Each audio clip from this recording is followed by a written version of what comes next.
সারাদিন অনেক জায়গায় দৌড়াদৌড়ি করার পর যখন রাতের বেলায় শেখ সাহেবকে নিয়ে মানে বসের ছোট ভাইকে নিয়ে বাইর হব, তখনই বস আসি বলতেছে চলো আজকে একটা জায়গায় যাব। আমি, বসের ছোট ভাই, বস এবং বসের ছেলে চারজনই রওনা দিয়ে দিলাম। আমাদের এখানে একটা জায়গা আছে যেটাকে তোয়েল বলে, সাগর পাড়ে। ওইখানে সব ধরনের মাছ পাওয়া যায়।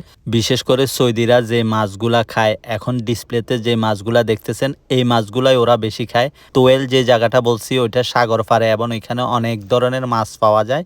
ওইখানে মাছের অনেক বড় মার্কেট আছে। ওইখানে ছোট ছোট ফ্রিজে রেখে মাছ বিক্রি করে। ওরা ওইখান থেকে মাছগুলা কিনে নিয়ে যে দোকানগুলা থেকে মাছগুলা কিনে নেওয়া হয় সেখানেই মাছগুলাকে কুটে সুন্দর করে পরিষ্কার করে দেয়। এরপরে অনেক ফিশ ফ্রাইয়ের ওইখানে রেস্টুরেন্ট আছে যেগুলাতে মাছগুলারে সুন্দর করে ভাজা করে এবং চাউল সহ বিক্রি করে। এখন যে রেস্তোরাঁটা দেখতেছেন এরকম অনেক রেস্তোরাঁ আছে এখানে এবং ওইখানে বসেও খাওয়া যায়। মহিলা এবং পুরুষের জন্য আলাদা আলাদা ব্যবস্থাও আছে। তোয়েল যে জায়গাটার কথা আমি বললাম এটা হচ্ছে যে আমাদের কর্ণফুলীর মতো সব ধরনের মাছের জাহাজ এখানে আসে।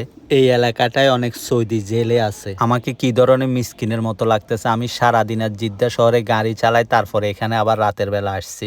শরীর একদমই ক্লান্ত। আমরা আসলে ওইখানে খাই নাই, আমরা বাসায় চলে আসছিলাম। আমি আমার বাসায় চলে আসছি, বসের বাসায় চলে গেছে। সো আজকের জন্য এতটুকুই। সবাই ভালো থাকবেন, সুস্থ থাকবেন। আসসালামু আলাইকুম।